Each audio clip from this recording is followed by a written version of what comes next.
Before we begin, a short note.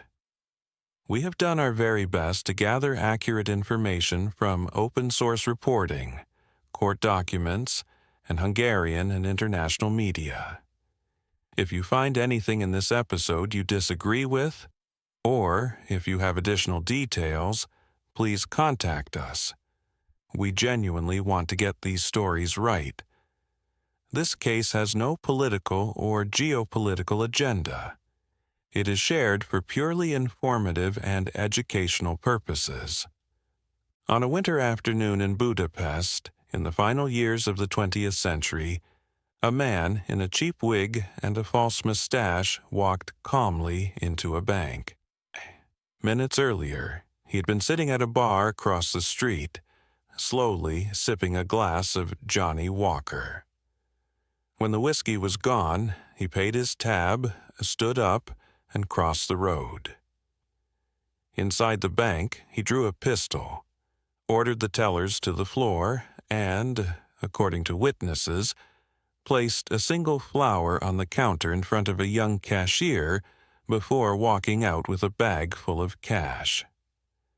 Over 6 years, this man would rob post offices, travel agencies, savings cooperatives, and bank branches nearly 30 times. He would escape from one of the most heavily guarded detention centers in Hungary, using a rope made of bedsheets and shoelaces. He would send a bottle of wine as a mocking gift to the chief investigator chasing him. And he would become, for a brief and strange moment, one of the most beloved criminals in the history of Central Europe. This is the story of Attila Ambrus, the whiskey robber. To understand this case, you have to understand the world it happened in. In the early 1990s, Hungary was a country in the middle of a painful transformation. The communist system had collapsed. State factories were being sold off, sometimes to well-connected insiders who became millionaires overnight. Wages stagnated, inflation bit hard, and a generation of ordinary people watched as the promises of the new free market passed them by. Into this world stepped a young ethnic Hungarian from Transylvania. Attila Ambrus was born on October 6, 1967, in a small village called Csíkszentlélek, near Miercurea Ciuc in eastern Romania. His childhood, according to multiple biographical accounts and court records, was harsh. His mother reportedly left the family when he was a toddler. His father was described as violent. He was raised largely by his grandmother, and after her death, by an aunt. As a teenager, he drifted into petty theft and spent time in a juvenile reformatory and a labor camp. But he also had one escape: ice hockey. Attila played goaltender for SC Csíkszentlélek, and hockey gave him both identity and discipline. In 1988, in the final, darkest year of the Ceaușescu regime, he decided to flee Romania. According to his own accounts, repeated in Hungarian and international press, he clung to the underside of a freight train between the axles and crossed illegally into Hungary. In Budapest, he worked as an ampule factory worker, a gravedigger, a building superintendent, and, quietly, as a smuggler of animal pelts. He played backup goalie for lower division clubs and eventually joined Újpesti TE, one of Budapest's top ice hockey clubs, where he was both a substitute goaltender and an arena caretaker. He was the man who cleaned the ice, carried the equipment, and sat on the bench while others played. It is in this gap, between the life he wanted and the life he had, that the whiskey robber was born. On January 22, 1993, a man walked into a post office at Üllői Street, 72, in Budapest's 11th district. He was armed. He was polite. He left with roughly 500,000 Hungarian forints. It was the first known robbery of Attila Ambrus. Over the next 6 years, a very specific pattern emerged. According to Hungarian court findings later summarized in media reports, Ambrus carried out roughly 30 distinct robberies at around 30 different locations: post offices, savings cooperatives, travel agencies, and OTP bank branches across Budapest and nearby towns. He almost always struck in the late afternoon, near closing time when staff was thin but cash was plentiful. His method was patient.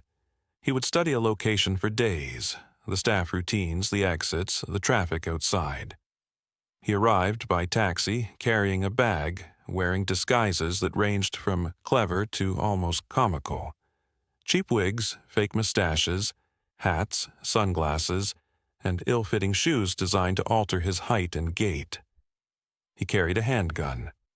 Early on, some sources suggest it may have been a gas or starter pistol. Later, there is no doubt, the weapons were real. Inside, he would force tellers and customers to the floor, calmly instruct staff to fill bags with cash, and sometimes demand access to the safe. And then, according to witnesses, he did things that would build his legend. He drank whiskey, often Johnnie Walker, at a bar across from several of his target branches beforehand. He reportedly handed flowers to female cashiers. In at least one case, he is said to have returned a victim's wallet when the man begged. The Hungarian Supreme Court later formally recognized that last act as a voluntary withdrawal for that specific offense. By 1996, he was working with an accomplice, his Útpesti teammate Gábor Orbán, who acted as driver and partner on several of the larger jobs. The sums grew. On March 10, 1997, at an OTP branch at Heltai Square in Békásmegyer, Ambrus and Orbán walked out with around 9.6 million forints. Later that same day, Ambrus robbed the post office at Kélenföld railway station. But that March afternoon also marked a turning point. During the police pursuit after the Békásmegyer robbery, Ambrus fired shots toward officers. One bullet ricocheted off the roof of a car and narrowly missed a policeman. That single bullet would later sit at the center of debates about who the whiskey robber really was. The Hungarian police of the 1990s were, by many accounts, badly under-resourced. They were still adapting from a socialist-era structure to a modern democratic force, with old equipment, tight budgets, and overworked detectives. For years, journalist Julian Rubinstein, whose book on Ambrus became internationally famous, and Hungarian media described a team of investigators who were serious, but sometimes almost tragicomic, as they chased a man who seemed to be laughing at them. And Ambrus did, quite literally, laugh at them. According to widely reported accounts, he sent a bottle of wine to Chief Investigator Lajos Varjú as a kind of mocking gift. The press latched on. Hungarian tabloids followed every robbery. The public began to follow too, and to cheer. In a country where many felt cheated by the new economy, a polite robber who hit banks and sent wine to the police began to look, to some, less like a criminal and more like a folk hero. But behind the legend were real victims.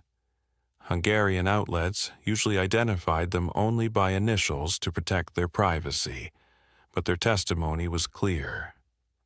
Employees reported being forced to the ground, struck, dragged by the hair toward safes, and terrorized at gunpoint. Many suffered long-term psychological trauma. One victim, identified only as GM, later spoke publicly about recurring nightmares and the psychiatric care that followed. The gentleman robber image, he said, was not how he remembered it. The end of the first chapter came on January 15, 1999. That day, Ambrus and Orbán hit an OTP branch on Üllői Street in Budapest's 2nd District. The haul was around 18.4 million forints. But this time, things went wrong. Orbán was arrested within minutes, and later that same day, Attila Ambrus was detained at the Ártánd border crossing, trying to reach Romania. He was taken to the Üllői Street detention facility. Over weeks of interrogation, he confessed not just to the 8 robberies investigators had initially linked to him, but to roughly 27. He filled in details on unsolved cases, but he also grew alarmed as prosecutors began discussing charges of multiple attempted murder for the shots he had fired in 1997. And that is when Attila Ambrus decided he was not going to wait for trial. On the morning of July 10, 1999, Attila Ambrus escaped from Üllői Street. Using a rope made of bedsheets and shoelaces, he climbed to his investigator's office, removed a window grate, and lowered himself down to the street. He exploited knowledge of guard shift gaps and camera blind spots. 3 guards were later put on trial, accused of aiding the escape. At their trial, Ambrus made an extraordinary claim. He testified that the guards were not responsible.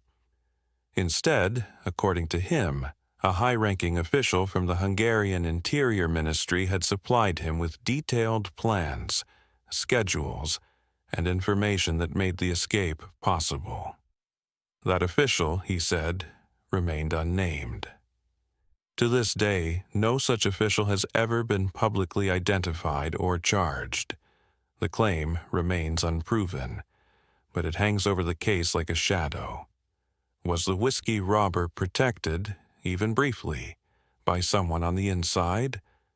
Or was it simply a final, theatrical flourish from a man who loved to mock authority? While on the run, Ambrus committed 3 more robberies.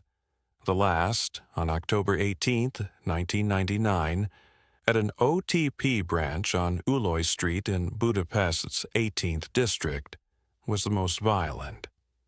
When police arrived, he took a security guard hostage and exchanged fire with officers. He was wounded and left a trail of blood on the bank floor, blood that, together with CCTV footage and eyewitness testimony, would place him firmly at the scene. And then came perhaps the most haunting detail of all. During that shootout, according to later testimony, a tactical officer asked for permission to shoot the fleeing robber in the back. The unit's leader, Ferenc Labanc, refused. He would not authorize lethal force, he reportedly said, on a suspect who had not killed anyone. That decision almost certainly saved Attila Ambrus's life. 9 days later, on October 27, 1999, a special squad under Detective József Keszthely, which had been surveilling hundreds of people linked to Ambrus, focused on a fellow Transylvanian émigré who kept bringing bags of food to an otherwise empty apartment in Budapest's Zugló district. When officers confronted him, he admitted that Ambrus was hiding inside. A special services unit led by László Oswath surrounded the building. When officers knocked, Ambrus opened the door in his shorts, shouted that he was unarmed, and surrendered. Inside, police found 2 loaded pistols and a large amount of cash from the Üllői Street robbery. At his trial, the Budapest court convicted him of 26 robberies, firearms offenses, escape, and property damage. Crucially, it acquitted him of attempted multiple homicide, finding no proof of true homicidal intent, despite the firearm use. He was sentenced to 15 years in a high-security prison. In September 2002, Hungary's Supreme Court raised the sentence to 17 years, and restructured the case into 46 legal robbery counts. The total stolen was estimated at around 196 million forints, of which roughly 85 million was attributed as Ambrus's personal share. A later extraordinary review petition by his lawyer was rejected. He served most of his sentence at Üllői prison in northeastern Hungary. There, he completed his secondary education, trained as a potter, and learned English. On January 31, 2012, after roughly 12 years inside, he was released on conditional parole. Today, he lives near Esztergom, where he sells ceramics under his own brand and appears regularly on Hungarian talk shows and reality programs. He has had minor legal trouble, a drunk driving case in 2018, but no return to violent crime. He remains, for better or worse, one of the most recognizable figures in modern Hungarian public life. And yet, the question that still lingers over this case is not whether Attila Ambrus was a gentleman, or a clown, or a criminal. He was, in the end, all three. The question is simpler and darker. Whose bullet, whose flower, whose bottle of whiskey should we remember? The victims who still wake from nightmares 2 decades later, or the man who handed out flowers on his way out the door? What do you think really made Attila Ambrus who he was? Desperation, addiction, ego, or something Hungary itself was going through in the 1990s? Let us know in the comments. And if you want more stories like this, real cases from behind the old Iron Curtain, subscribe.